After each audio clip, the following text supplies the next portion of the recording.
Welcome to a special edition of LUMIX Live. For today's event, we at Panasonic LUMIX are proud to present a new category of camera for the LUMIX Micro Four Thirds system. Throughout this presentation, our team will be monitoring the questions that you have. So make sure to tag at LUMIX Cameras before your question so we can address them at the end during our Q&A session. Without further ado, I would like to introduce Matt Frazer, Business Development Manager for LUMIX USA. Take it away, Matt. Thank you, Sean. I am pleased to announce the newest LUMIX camera, the BGH1.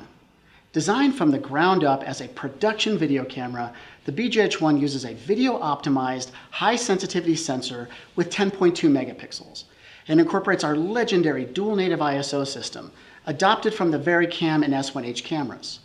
This combination delivers some of the best low-light video you're going to find in a Micro Four Thirds camera. The BGH1 will offer advanced video codecs, including an all-eye codec, capturing up to 400 megabits per second. And you can record 4K video at up to 60 frames per second in 10-bit. And you also have access to 422 color sampling.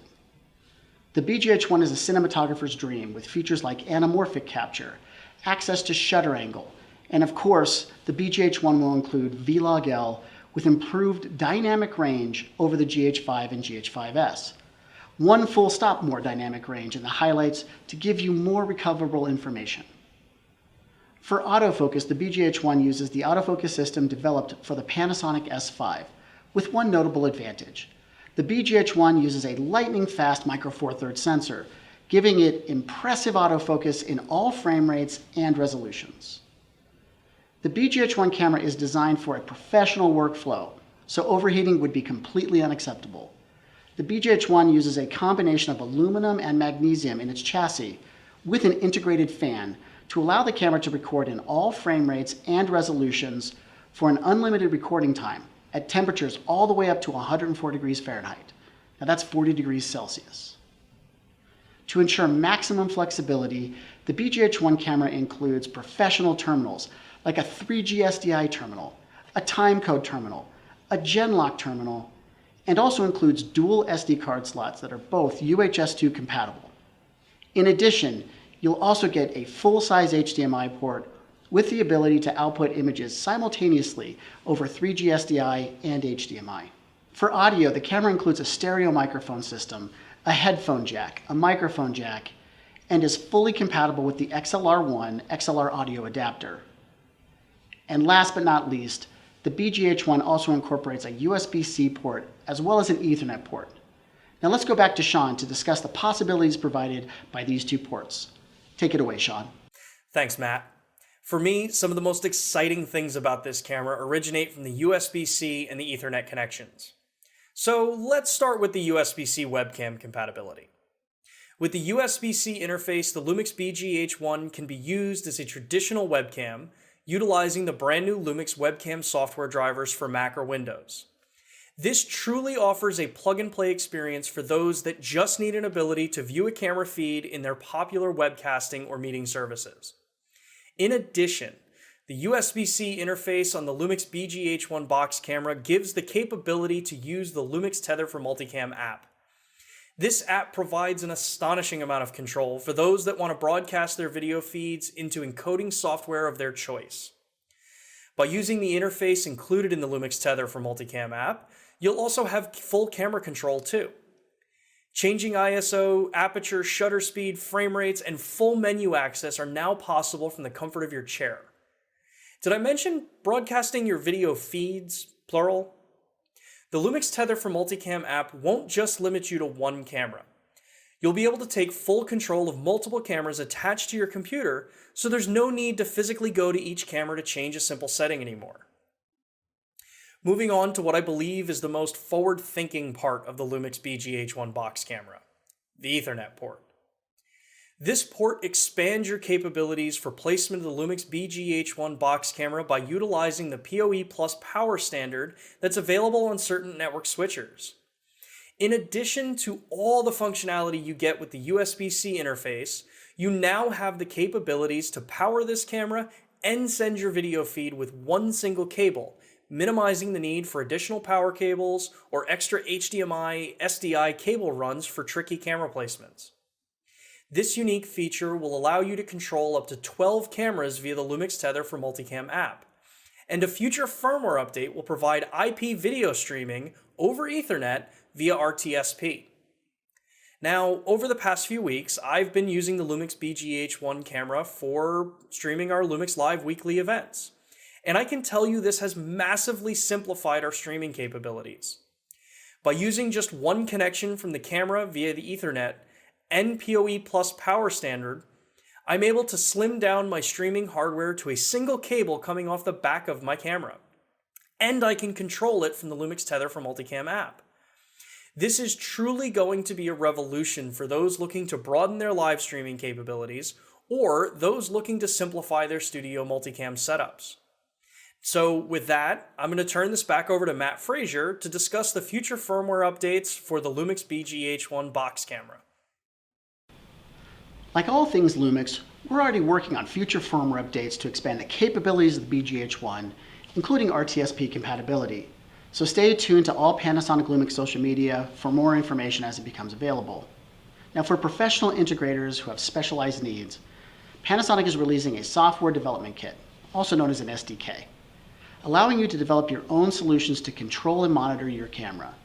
And this SDK is not only compatible with the BGH1, it's also compatible with the GH5, GH5S, G9, S5, S1, S1R, and of course the S1H.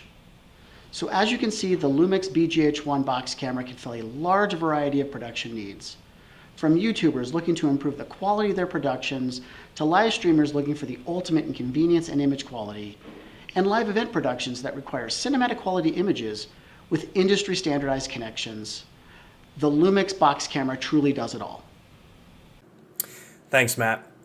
As a reminder for those joining us live, make sure to use the chat bars and tag @LUMIX Cameras for us to address your questions during the Q&A session at the end of this stream. Now, last week I was lucky enough to sit down virtually with 3 members from the product team in Japan responsible for the LUMIX BGH1 box camera. This interview was to get a peek behind the curtain of what went into developing and designing the brand new LUMIX camera. Let's hear what they had to say. This interview is being recorded as a virtual sit-down with members from our product development team in Japan. I'm joined by product planning leader, Mr. Aihara, project manager, Mr. Nakamura, and lead designer, Mr. Nishiwaki. Mr. Aihara, what were the design goals for developing and releasing this camera? はい。従来の LUMIX は小型軽量でありながら高画質動画が撮影できるという点で好評を得てきました。形状は一眼形状であり、ハンドヘルドユースを中心に多くの方にご使用いただいてきました。ただ逆に従来のカメラの形状をしていることで制約も多かったと考えています。形状をボックスタイプにすることで逆に形状がシンプルになり、プロのクリエイターが求めるさまざまなインターフェースが無理なく実装できるようになります。近年、ハンドヘルドユース以外にも置き取りや物乗せといった動画制作の需要が増えている状況を鑑み、この商品を導入しました。LUMIX は誕生からもうすぐ20年を迎えます。今後の LUMIX は作品作りの道具として、クリエイターに愛されるブランドとして認知されるよう新たなスタートを切りました。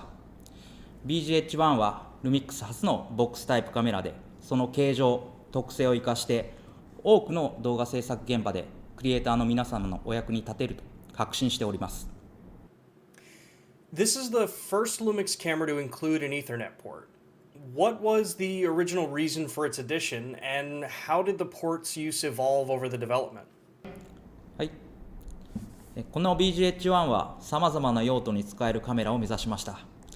その中でイーサネットはデータ転送、PC への接続、電源供給、拡張性など BGH1 と非常に親和性が高く、ライブストリーミング需要が高まっていることもあり、開発当初からイーサネットの使用を入れ込んでおりました。Many current LUMIX users may not be familiar with the professional ports of timecode, Genlock, and SDI. Why are they included, and what use do you see for them? はい。近年、1台ではなく、複数台のカメラを用いた映像 VR 制作、ライブ配信などが一般的になりつつあると理解しております。そういった中でタイムコード、ゲンロックといった機能は現場でのワークフロー改善などに貢献できると考えております。LUMIX として動画強化の戦略を打ち出した中で、従来から LUMIX を動画制作に使用いただいている方の要望にはもちろん応えていきたいと考えておりますし、また本機能によって今まで LUMIX を使用されたことがないクリエイターの皆様にも興味を持っていただけるチャンスだと思っております。Now, Mr. Nakamura, given the design goals of the camera, what challenges did you encounter and how did you solve them? はい、豊富な機能と小型軽量ボディの両立です。GH5S の動画性能を維持、あるいは向上しながら、LUMIX 初となる SDI、ゲンロック、イーサネットといった機能を搭載しようとすると、どうしても電力が増加し、発熱が課題となります。動画機として無制限記録が絶対条件の中、ユーザーヒアリングを通じて、さまざまなユースケース、使い勝手を考えると、小型軽量も重要なポイントと認識していたため、その2つを両立させることは非常に大きなチャレンジでした。新規放熱ファンの搭載含めて、これまで培った放熱技術を駆使することで、GH5S 以下のサイズ、重量を実現できました。With the added stop of dynamic range in the box camera, are we using more data for the highlights in Vlog-L? Is this really just like a Vlog-L Plus? はい、ハイライトについては実写評価でも GH5S 比較で白飛びしにくいことが確認できています。BGH1 は動画に特化したカメラですが、バリカムや S1H などのシネマカメラ開発で培った手作り思想、ノウハウを生かし、当社マイクロフォーサーズカメラとしては初の13ストップを実現しています。Mr. Nishiwaki, given the design goals of the camera, can you explain why this camera moved away from the traditional mirrorless design in favor of a box? And what benefits do you see this providing? はい、一眼ミラーレスカメラは写真を撮るためにこのように手に持って構えて撮るために考えられた形なんですけれども、この BGH1 はさまざまなユースケースを想定した動画を撮影するためのカメラです。いろいろな用途で使えるカメラモジュールとして最適な形とは何かということを検討した結果、必然的にこのようなシンプルなボックス形状になりました。で、この光軸を中心にシンメトリーになっているボックスフォルムは一眼カメラのようにグリップがこのようにないので、例えばジンバルやドローンに搭載した時など容易にバランスを取ることができるというメリットがあります。Can you provide some subtle design features that you've included that might not be immediately noticed? はい、イベントやストリーミングでの複数台でのカメラコントロールやドキュメンタリーなどでのハンドヘルドでの撮影、それからジンバルやドローンへの搭載などさまざまなユースケースを想定してデザインを検討しました。例えば置き撮りの時ですけれども、カメラを設置しておいてカメラから離れてしまうことになるので、遠くからでも録画状態が目視で一目で確認できるように本体のこの角の部分に通常よりかなり大きめのタリーランプを配置しています。それから同じく置き撮りの時ですけれども、複数のカメラを置き撮りするときはケーブルマネジメントも重要です。ケーブルはすべて背面方向から出せるようにして一つにまとめやすいようにすることでシンプルな配線になるようにしました。またこのカメラはケンジントンロックをここに取り付けることができるようになっています。これは私自身の撮影の経験からも感じたことですけれども、屋外のイベントで複数のカメラを設置したときにカメラから離れてしまうことに少し不安を感じたことがあります。ですのでセキュリティ面の配慮も必要と思いまして、ケンジントンロックをここに取り付けられるようにしました。それから、デザイン面の基本造形ですけれども、シンプルな箱からこの角を削り取ったような形状になっています。これは、操作性に配慮した結果生まれた形状です。これらのカット面は手に持った時に角が当たらないようにするとともにボタンにアクセスしやすいようになっています。So, for my last question, did you conduct professional user surveys during the development process? And if so, are there any designs or functions that reflect the feedback you got from them? はい、例えば本体全周にはこのようにネジを、配置しています。これはリグを取り付けるときに一眼のカメラのようなこの側面の三脚穴だけではなくて、側面とか天面からでも固定することでしっかりと取り付いてガタつきをなくすというためのものです。また VR のように複数のカメラをケージに組むときも周囲のネジがある方が良いという配慮です。またこのネジですけれども、ドローンにカスタムで搭載するときにネジが少しでも飛び出しているとガタつきの原因になるという指摘がありましたので、極力段差を少なくするなど調整してきました。このようにいただいた意見を生かして細かい調整をしてきています。I want to thank the team in Japan for taking the time out of their day to provide us some insight into the development of this camera. It's clear from day one that the LUMIX BGH1 Box Camera was designed to be in a category of its own and provide the most flexible LUMIX camera to date. But I know a lot of you want to see what this camera can do in the hands of creators. So before we go any further with the conversation, let's see how this camera performs in the real world. Across the board, whether it's a big TV show or a documentary, there is always somehow a reason that we need to get into a small space. The qualifiers of this camera that makes it different from all of the other cameras that people have been trying to make sure to get on FPV drones is its form factor, the weight, and of course the amazing quality footage that it can capture. My initial reaction to this camera was, wow, they have finally created something that can capture all my beauty. It's a lot going on. So to get a camera that can capture literally all of me on a streaming platform, they hit the nail on the head with this one. So with this pandemic that has hit, it has been very tough to be in the live event business. The shift or the opportunity that comes is, of course, virtual. To have the ability to take the same camera that we would shoot live events and then go virtual and do an online experience with the same camera, game changer.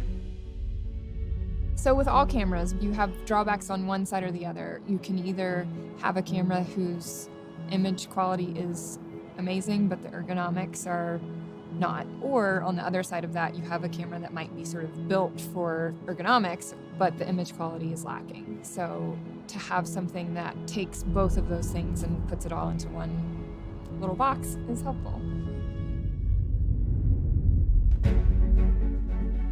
The box camera from Panasonic is very unique in the sense that it's perfectly suited for a multitude of different things. I mean, you could use it on small gimbals, car mounts, obviously, inside and outside, and drone definitely being one of them. You know, it's the most ergonomic camera I've ever used on a drone. The box camera is the first time that I've seen the components that we need. SDI cables, the inputs, the gen lock, the fact that we have all of those components and be able to plug in an Ethernet cable into this camera, it's a huge, huge thing for our business. I like the fact that I can take this box and custom build my own system, and it's just a perfect opportunity for us to get the most out of a camera, both live and virtually. When you've been working with DSLRs and then you go to a front-facing camera on your laptop, you're literally going back to like 720. To have something that could, you know, take your content to eons above where it currently is, just on quality alone, but not have to sacrifice that space, is a game changer. The build quality of this camera is incredible. It felt like something that was tough that you could still play with. You know, it's a toy, but it's a solid toy.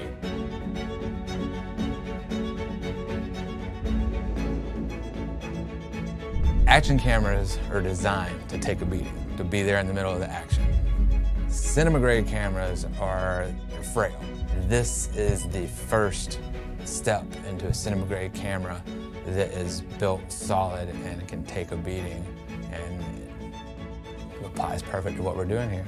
With this camera, they've broken it down so you've got the simplest aspect of what a camera is, and what that's doing is magnifying the possibilities for the cinematographer using it. Not every job that we do is the same, so the fact that we were able to go shoot a scene in a movie and then use that same camera to go do a multicam live event and use that same camera to go shoot a commercial, I've never seen anything like it.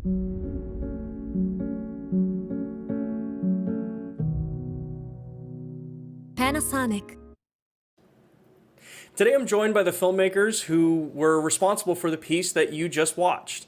We're going to go over a bit of a Q&A session here to, kind of cover their firsthand experiences with the cameras after the projects that they were working on. So I'm joined by David C. Smith. To hear more, and Jean Tyson. So with that out of the way, let's give the viewers a bit of a background as to who you are and what production or video creation you do. Let's start with David. Sure. So I'm a cinematographer by trade, but for about the last 10 years, I've run a company called drivingplates.com, and we're the world's largest library of 360-degree moving environments for car scenes. So if a film or a TV show needs to put an actor in a car, we do that on a green screen stage or on an LED stage, and my company provides everything that's outside the window. So it's kind of like Google Street View on steroids. And since the beginning of the company, we've always used the LUMIX line of cameras to create that footage. So as such, we always do 9, 10 camera arrays by combining a bunch of LUMIX cameras together. And as such, we've basically been able to put LUMIX footage into now over 750 television programs, feature films, Academy Award nominees, all that. So we've kind of been a little bit of a pioneer in using these small cameras in big cinema production. And so the box camera is kind of the camera we've been waiting for, because it finally gives us Genlock, it gives us SDI. It basically now lets us dovetail into a professional set in a way that the GH line of DSLRs was always a little bit challenging because we only had HDMI. And Tahir, can you give everyone a background on who you are and what you do? Absolutely, Sean. I look forward to it. Thank you for asking. I just want to set the expectations to lower your bar. David was talking some jargon, and I was just like, what is he even saying? I make internet videos. I make content for quick consumption. I host a late night show Monday through Thursdays. I host a music show, and then I do a lot of content creation with big companies like All Def Digital, BuzzFeed, and a couple other companies. But I make quick content that I usually shoot on my phone just because it's quick and easy to grab, and I don't have to set up 16 tripods, anything like that, because it's generally just me. Like, I will play all the roles in every one of my sketches because I don't feel like dealing with scheduling and all of that type of stuff. So that's why my night show works so well, because it's via Zoom and everybody can just sit down at the house. But to use the box camera, it was so amazing because it just brought a different type of quality to it. And I mean, like, anytime you're using like your phone or Zoom, you're gonna lose a nice amount of quality already. But with this box camera, to be able to stream into and that clarity and be able to give the people, I feel like, the best that they should and could get was great, man. And I really wish that you guys had let me keep it for like, I don't know, maybe like 6 months. Nothing excessive, just like 6 months. I get it, it was limited, but how many black guys with freckles and red hair do you see? I'm kind of limited too, so I thought it was a match made in heaven. Well, with that, we definitely need to keep in touch with all this stuff too. Absolutely. So, yeah. I look forward to it. Jean, could you give us a little bit of a background with you as well? Sure. I'm a cinematographer in Los Angeles, and I work on a big variety of projects, everything from feature documentaries to big network TV, and everything in between, which is a lot.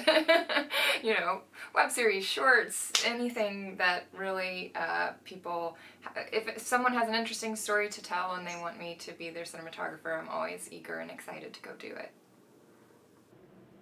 So after working through the projects that you guys had the cameras for, what is the one standout feature that really stuck with you after the productions? To hear. What really stuck with me after the production would probably just be the quality of it, man. I guess I'll say the quality and the simplicity of it. Like, to have a plug and go type of camera with that type of quality and no big production was amazing, especially for somebody like me. Like, I'm shooting literally every day of the week. Like, I don't take any days off. So to be able to just wake up, crack on with my laptop, plug in the camera, and press record, that's perfect for me during this current stage. So that's what I loved about it, how simple it was and how quality the video image was. And what about you, Jean? For me, it was the flexibility of it, being able to take a camera that's, the size of my two hands and I can just put it anywhere that I need to, but also attach a cinema lens to it so that I'm capturing quality as well that I can then cut into anything that I'm working on, whether that be a film or a TV show. You don't find that very often. And David, what about you? Sure. So for me, it was really about the interconnectivity. So the fact that we have now finally in a small form factor camera, SDI, Genlock, the ability to go networked, both power over Ethernet and signal over Ethernet. So it's all of that interconnected capability where the camera can fit into so many different situations. With DSLRs, we're used to having good image quality in a small format camera, but that's always been sacrificing the ability to have professional interfaces. And so finally we get the best of both worlds with this camera. So how does everybody feel the image quality was compared to the cameras that you're normally shooting with? Let's start with David for this one. Sure. I mean, it's the nice thing here is that you're able to put the box camera into a use scenario where a lot of times people are right now using webcams. So right now doing live conferences like we're doing here has become a big part of society because of what's going on. And so that's usually been webcams on people's laptops or cell phones, and those cameras being so tiny and really not designed for image quality, being able to step up to something with a larger chip, something that has proper color, good codecs, all of that now just gives us a much better ability to interact live with each other, but still do so in a cinematic way. Cool. John, what about you? Well, again, it's for me really about having a specific scene that it may play out in a larger project, again, film or TV. For instance, I worked on the scene where we were in a car, and my camera that I'm working with right now on the TV show that I'm working on is like this large.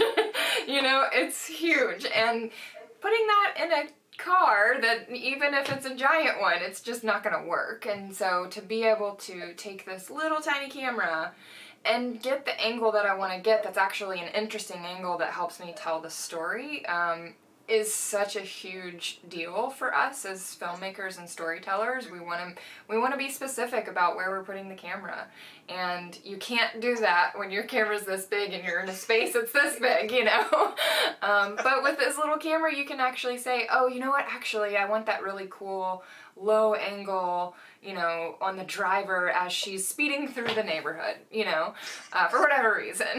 and it works. And to be able to then take that image and cut it in with my cinema camera that I'm using for the rest of the job is really significant. You can, of course, you're gonna have to do some color correcting like we do with everything, but it's there. The image quality is there, and you can actually make it fit seamlessly in with your project. Cool. What about you, Tahir? I feel like you guys tricked me, man. I'm going to be honest with you. Like, you gave me that camera, and the day that we did my show with that camera, everybody was like, oh my God, what's going on? How does it look this crisp? How does it look this clear? And then the next day I went back to the regular camera, and everybody's like, ugh, how did I ever watch this before? And I'm like, wow, this is what you guys did to me. And I've tried to block that day out of my memory because I feel so just betrayed by you guys. How do you create this amazing technology and then strip it away from me with no more? And I was like, oh, they're giving me a camera. It's like, no, they're giving it to you for one day, okay, so have at it. And it just makes me excited about what the future holds, man. We're able to get, like everybody else has kind of touched on, this type of quality through streaming has never been seen before. And my life right now is streaming. So this is just it feels like being in the front row of a roller coaster right when it's about to hit that first dip. I'm in the front seat of something so amazing, so exciting, so fun. It was great. It was a great time. I'm curious to hear that with streaming for the camera, and again, I know we touched on this a little bit already, but why is it so important to up the image quality, in your opinion? Well, I think the importance of upping the image quality really lays on keeping the audience entertained and locked in. Like, to be able to produce a show from my house and garner anywhere from 1,500 to 6,000 live views that night. Like, this is literally between 1,500 and 6,000 people watching at that moment. You want to stand apart. You want to, separate yourself from the other people that might have events or shows going on at that time. And true, you can. There are a number of platforms that people can turn to for entertainment. But if you're providing not only the entertainment but the quality of entertainment and the visuals are high, top tier, like, why would they not want to watch you? So that not only engages the audience, but it also keeps them coming back looking for more, because you're basically a TV show online. Like, I'm my own Netflix now at this point because of this quality. And I feel good about that. I feel really good about that. It's opened a lot of doors for me. Now I'm also doing headshots for people who do online dating. And that never would have happened, without this camera. So I just, just multiple streams of income. So we've been saying, how everything's been adapted, and having a tool that has a broad use for not just streaming, but other applications is important these days. So I want to ask you, David, knowing that you do a lot more major motion picture work that you were talking about with the GH series, what was the main features in the BGH1 that really excited you for the projects that you're working on? Sure. The form factor is a big part of it. The fact that we basically have a little 4-inch cube, and that it's stripped down. I've always made the statement that a camera is just a box with a hole in it, and now that's very literally what we have. So by taking all of the stripping it down to the most core basic functions of what the camera is, means that I then get to build the camera up to be the camera that I need at any given moment. And for one project to the next, that's going to be radically different. And so a lot of times when you're using cameras that are designed for a specific use case, when you deviate from that use case, the camera starts fighting you. And the box camera really gets out of the way and lets me create it. It's like a set of Legos. I can basically build up whatever camera I want. So it's that adaptability, I think, that is really really crucial, and we've been enjoying it a lot. Like, we've had a chance to use it now in a lot of situations, and with the video, that was something we really wanted to try and show, was here's a bunch of different filmmakers using it in different ways, and I think that's really its biggest strength for us. Now, kind of dovetailing with that, Jean, you commented before that being able to put the camera into more tight spaces where the standard cinema cameras can't go. Could you dive into more detail on that and why it's important for those that don't understand how actual production may work normally? Sure, yeah. Like I said, it's all about telling the story, and sometimes, it makes sense to do your traditional coverage where people are either standing or sitting normally and you have plenty of space to, put the cameras around them and tell the story that way. In other situations, you may have someone in a space or in a state that makes you want to put the camera somewhere that, again, a giant camera is just not going to fit. Or in an angle that it's not going to quite work. Or on a device, for instance, rolling down a gurney and it's somebody's POV. You kind of want that angle. And again, with my camera that is normally, the size of my body and trying to sit, upside down, holding it handheld, like it's not going to work out. But when you now have a tiny camera that I can take the same lens, or a smaller prime lens perhaps, and put that on this little camera and then get myself into the position where I need to be in order to best tell that story of that particular character, it's going to be great.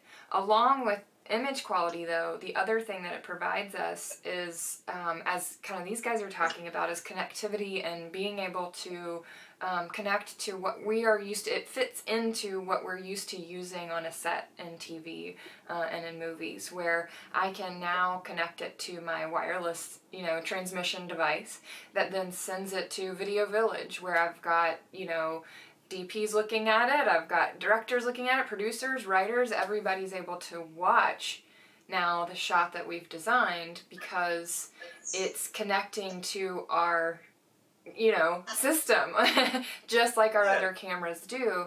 And that's not something you could do with other little cameras that were sort of, they sort of thought of this idea of like, oh, I want to get the camera in a small space. Well, you could, like David was saying with the GH series, you could do that, but then you couldn't broadcast it to everybody who needs to watch for all the reasons you need to watch, for lighting, for performance, for all of it. And now this little camera not only is giving us, the quality that we want, so that it seamlessly fits in with everything else that we're doing, but it also gives us the ability to monitor what's happening while it's happening. I'm curious, and I'm going to throw this one to David. With all the connections that the camera has, like you mentioned earlier, SDI, the inclusion of Genlock, and timecode ports, how has that, or how do you feel that it's going to change your process for capturing some of the filming for, say, driving plates?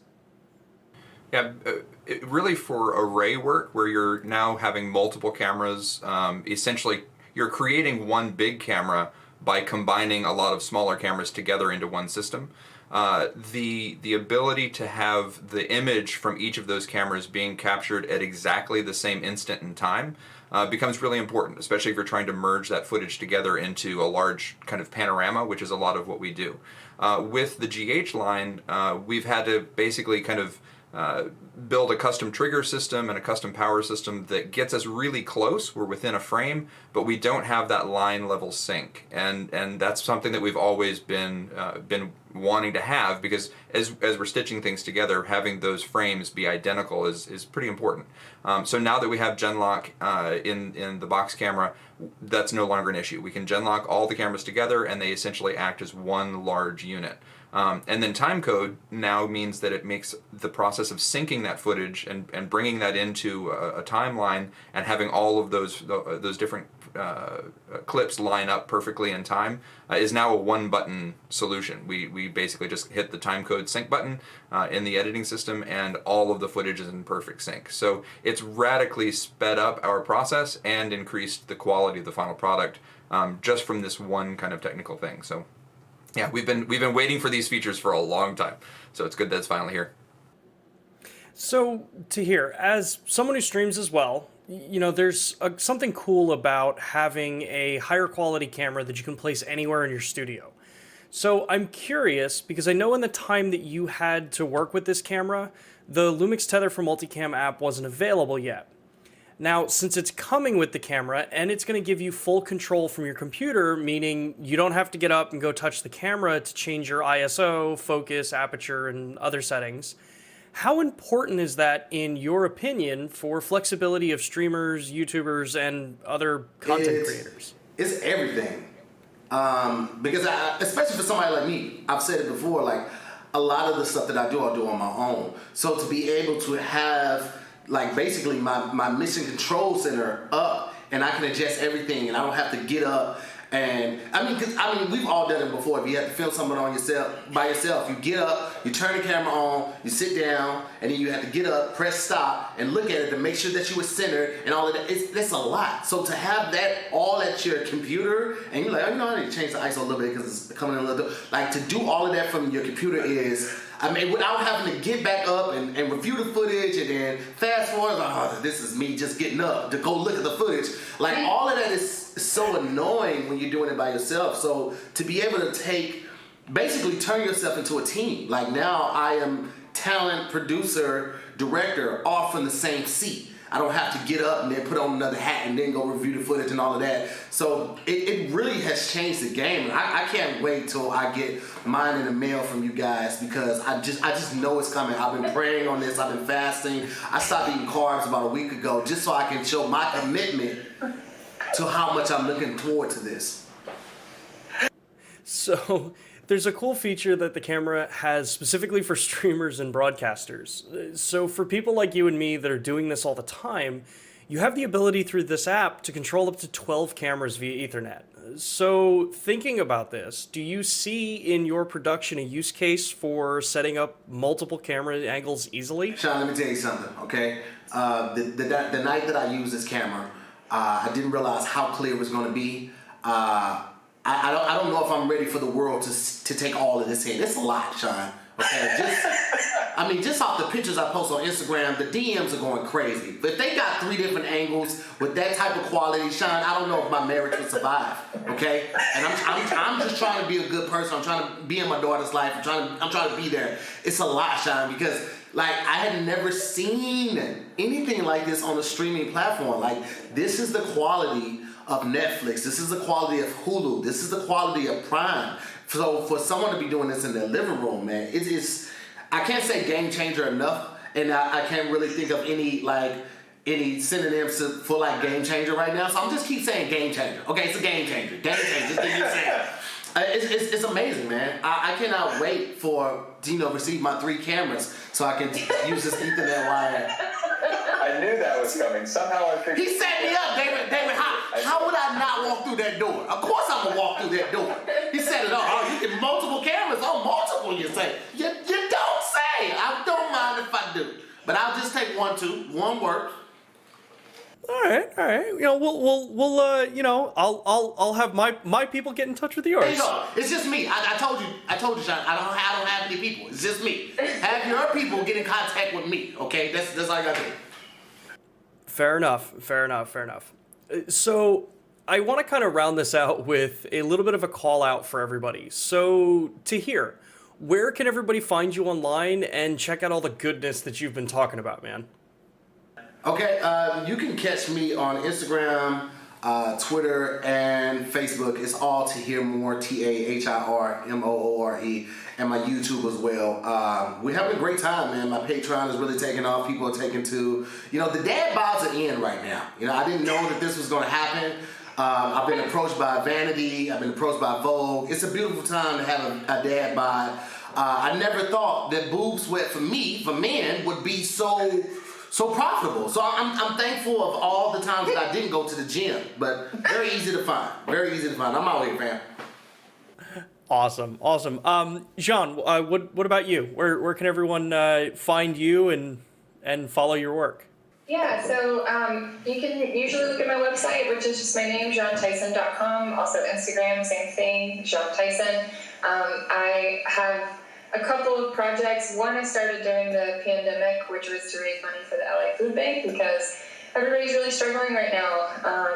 Everybody was struggling before, the pandemic made it worse, and my friend, who's also a DP, and I created this Instagram page called Directors of Photography, where we essentially created a bake sale for everybody here in LA. Couldn't ship worldwide, but we could do a socially distanced bake sale where people could place orders through Instagram and Venmo, and we baked sourdoughs and cookies and brownies and stuff, and then all of the money went to the food bank, and we raised enough for over 100,000 meals for people here in LA. So that's Directors of Photography, DOUGH. And then also my latest project that just premiered a couple of weeks ago is called Black Boys. It's on NBC Peacock, their streaming service, and it's about Black men in America and illuminating their humanity and greatness in our country. So check that out on Peacock. Very cool. And David, where can everybody find you and check out your work? Sure. So on all the different social platforms, I'm David C. Smith, DP. When you've got the last name Smith, sometimes you got to use the middle initial in there, and then when it's David Smith, you got to also add the DP at the end. So getting my own URL was never going to be a part of the cards. But first world problems. And then drivingplates.com, like we mentioned before, that's my company. So if anybody needs to reach me, they can always do so through there. And I can vouch that John's sourdough is probably the best loaf of bread I've ever eaten. So yeah. Awesome. Well, I want to thank everyone for taking the time out of your day. I really appreciate it. And I know the viewers really appreciate it as well. It's one thing to hear our engineers or Matt or myself talk about the camera from the ultra technical brand side, but to hear use cases and opinions of how the camera worked in the real world, I think is one of the more important things for someone who's looking to get this camera for themselves. So again, thank you guys for taking the time out of your day to join us for this Q&A session. And with that, I want to jump over and bring Matt Frazer back into the conversation to address some of the questions that you guys, the community, have been submitting through this presentation. As you guys may have noticed, we've had the team answering some of the questions already, but they've also collected some for Matt and I to address live. So, how's it going, Matt? Hey, Matt.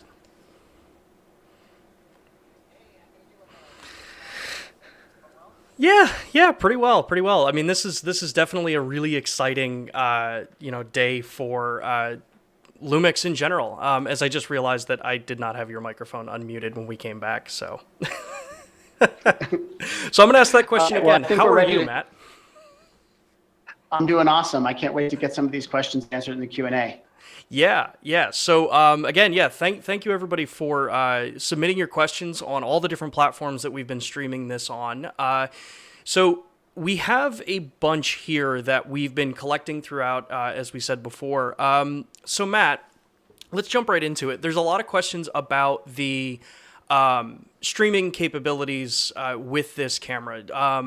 Questions from wireless streaming versus the actual tethered Ethernet streaming. Could you touch a little bit on some of those questions as well? A lot of those came from the DP review multicast that's also going on today. Yeah, so just real quick, I want to say thank you to DP Review, CineD, Videomaker for all participating in this live stream. This is a first attempt for us to do a multicast, sending it out over multiple platforms. So we're very excited to give this a try. With that said, for the DP Review questions, and frankly, I've been following the chat. I know there's been a lot of questions about what can be done wired versus what can be done wireless. At the time the product ships, the camera over Ethernet or USB will be able to stream a signal. You're going to get about 1280 by 960 or 1280 by 720 resolution at that launch time. In the future, we're going to be doing an update that adds RTSP, RTP support. We are being somewhat cryptic about the resolutions that we're going to support right now. Some of this is we want to be a little secretive. I promise you're going to get very good quality resolutions from it as we do that. As to Wi-Fi, as of right now, the Wi-Fi implementation is primarily going to revolve around our app. Being able to use the LUMIX Sync app with the camera. That doesn't mean that we won't explore doing Wi-Fi in the future. We have other cameras like our X1500 and X2000 that can do RTMP streaming over Wi-Fi. So it's not that it's foreign to us. We're just not ready to talk about it quite yet. Yeah, very cool. So let's jump down this list of questions that we have here, continuing on. Sure, absolutely. From our LUMIX Global site, the LUMIX Global YouTube channel, we've had a number of questions about ND filters. Could you touch on that topic a little bit for us? Yeah, it's something we really would love to have incorporated into the box camera, but you sort of have a clash of needs. So we wanted to make the camera really small, very narrow, so that we could put two of them side by side for VR applications as well as for 3D applications. When you do that, you really remove a lot of space where you would have to be able to move the neutral density filters out of the way of the sensor. So if we don't have space to move the ND filter, we can't incorporate it. Now, I realize some people will be out there saying, well, just use an electronic ND, something like this put into place that's like an LCD panel that can be darkened or brightened. The problem there is that that will immediately cost you roughly a stop of light. So you're going to have a camera that has to use higher ISOs or higher gain in order to fight through that ND filter. So at the end of the day, we prioritized reducing the size, making sure that it would work in different applications, in particular for VR, for array camera applications. And at the end of the day, the neutral density filter had to be sacrificed. Yeah, definitely understandable. So the next question we have here is also from the Lumix Global site, and it actually involves the cooling system on the camera. The question is, how loud is the fan, and can the speed be changed? It's quieter than a DC-10. I can promise that. I'm joking. The fan is incredibly quiet. Anybody who's used an S1H can confirm this. Frankly, if you've ever seen our X1500 or X2000 camcorders, they incorporate a very similar fan design. It is very quiet. You have multiple different settings that you can set the fan to. Frankly, in most applications like what I'm doing right now, it's not even operating. I'm on a box camera. Sean is on a box camera right now. I have never heard the fan in the box camera ever once. I don't know about Sean, but personally, I've never even heard it kick on. That doesn't mean it won't with certain recording formats. I haven't tested it yet with like 4K 60p, but I have actually turned the camera's fan on and forced it to high. And when I heard it in that application, it was very quiet.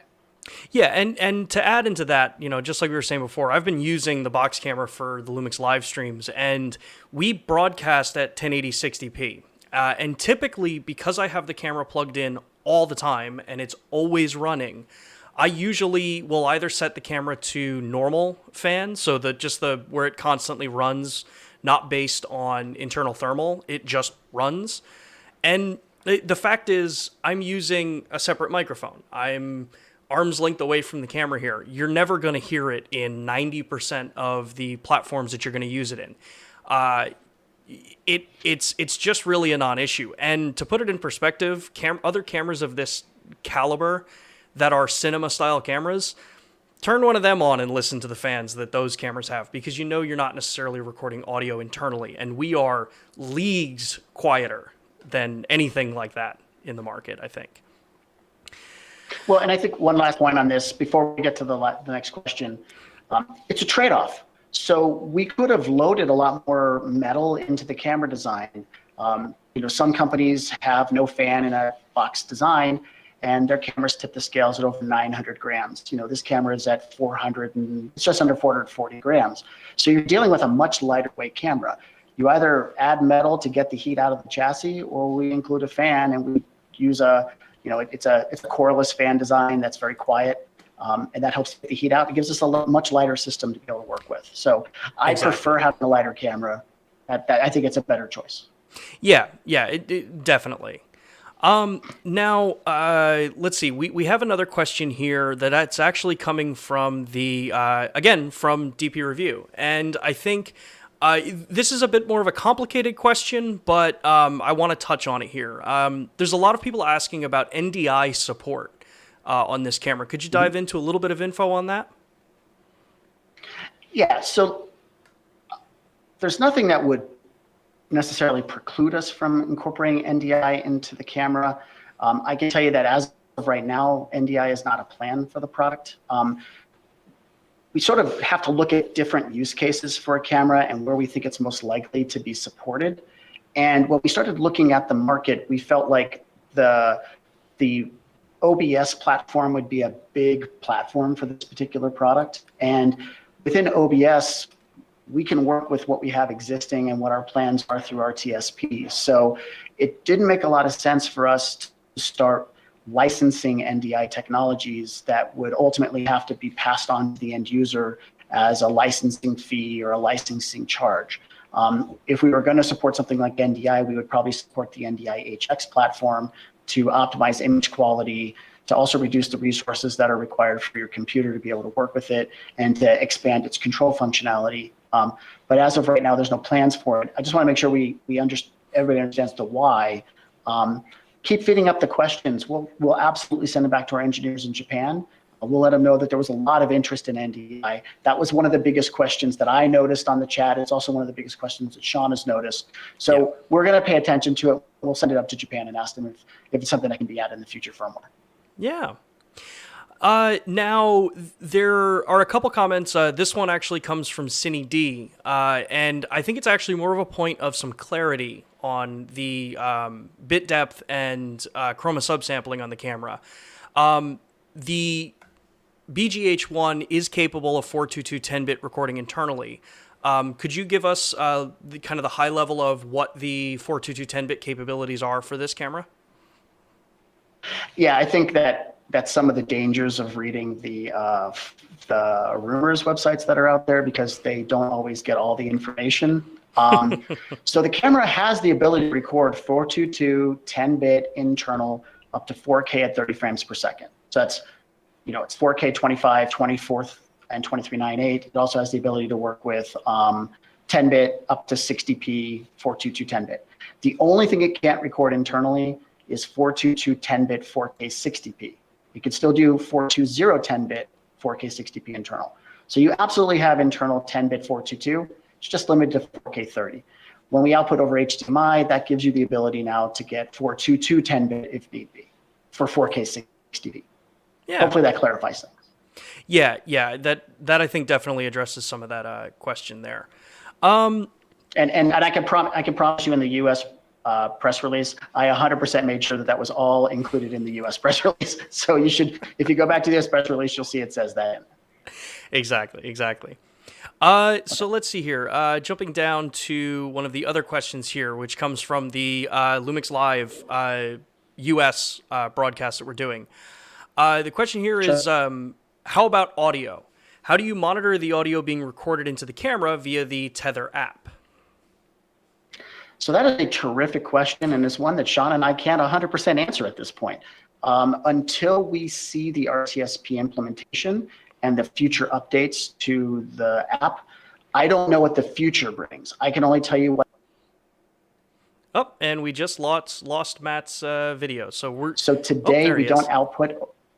Okay, so we don't have the ability to monitor the audio through the LUMIX Tether app today with it as it's implemented. So you're going to monitor just through the headphone jack on the camera itself. That's how you'll monitor it today. Yeah, and that's pretty much only if you're using the Tether. That's if you're using the Tether app. Obviously, if you're using an HDMI out, you're using an external switcher, there's a whole other way of being able to do things like that. Yeah, and that's kind of how I basically have been using it. I have the camera plugged in with PoE plus power for Ethernet, sending that over. And then when we do multicam work, depending on if I need to share like my desktop or something like that, then it's plugged into my ATEM. So I can monitor audio a couple of different ways, but being able to plug right back into the headphone jack on the camera is going to give you the most direct audio capture there. Now, following up here, there was a question posted on DP Review, which obviously I'm going to, toss this one over to you because it's way more fitting for you. Is this camera compliant for Netflix? All right, so that's a sticky subject because we don't have any control over that. Netflix will approve what Netflix wants to approve. They have very specific standards. So I can say that it incorporates timecode, which is something that Netflix looks for in a camera, and it's on a standardized SDI terminal. So it doesn't require your sound guy to have to bring special adapters or anything to make it work.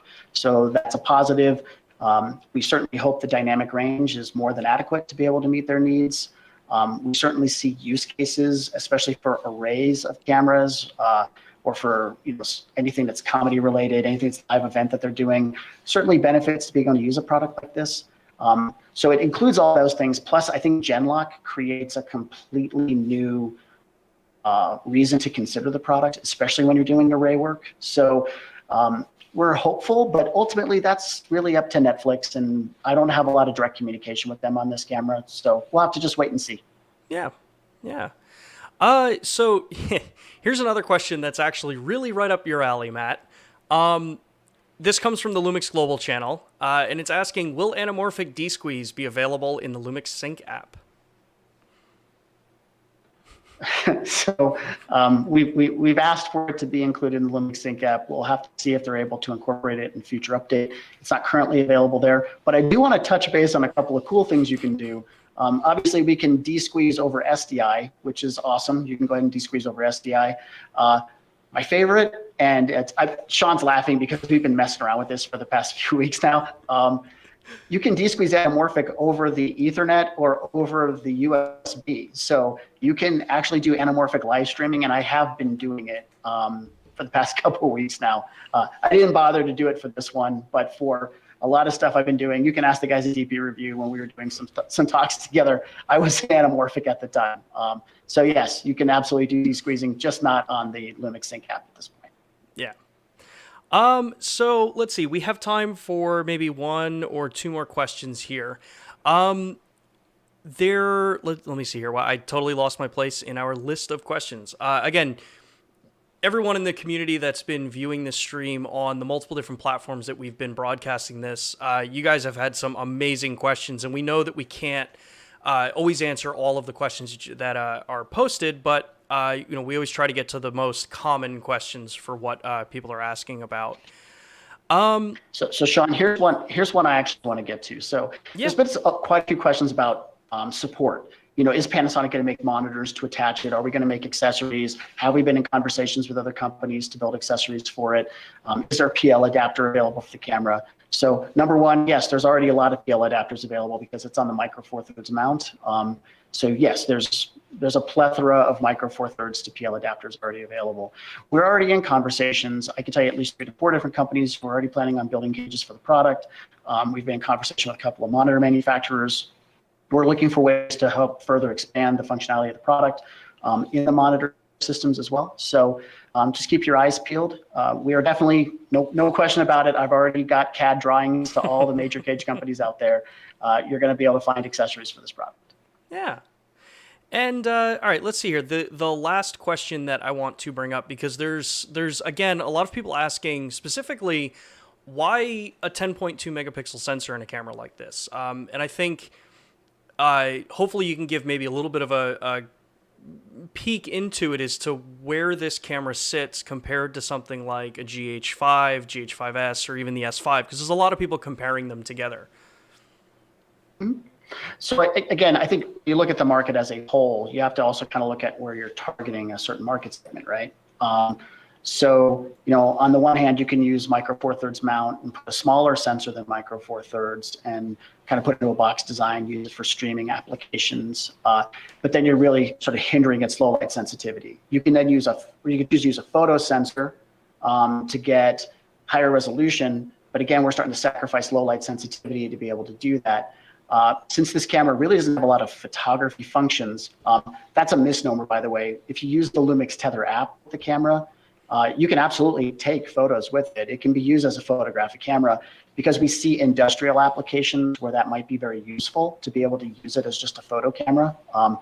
So 10 megapixels is really going to give us exactly 4096 pixels of width for the full sensor output. So that gives us the exact number of pixels we need for cinema 4K capture.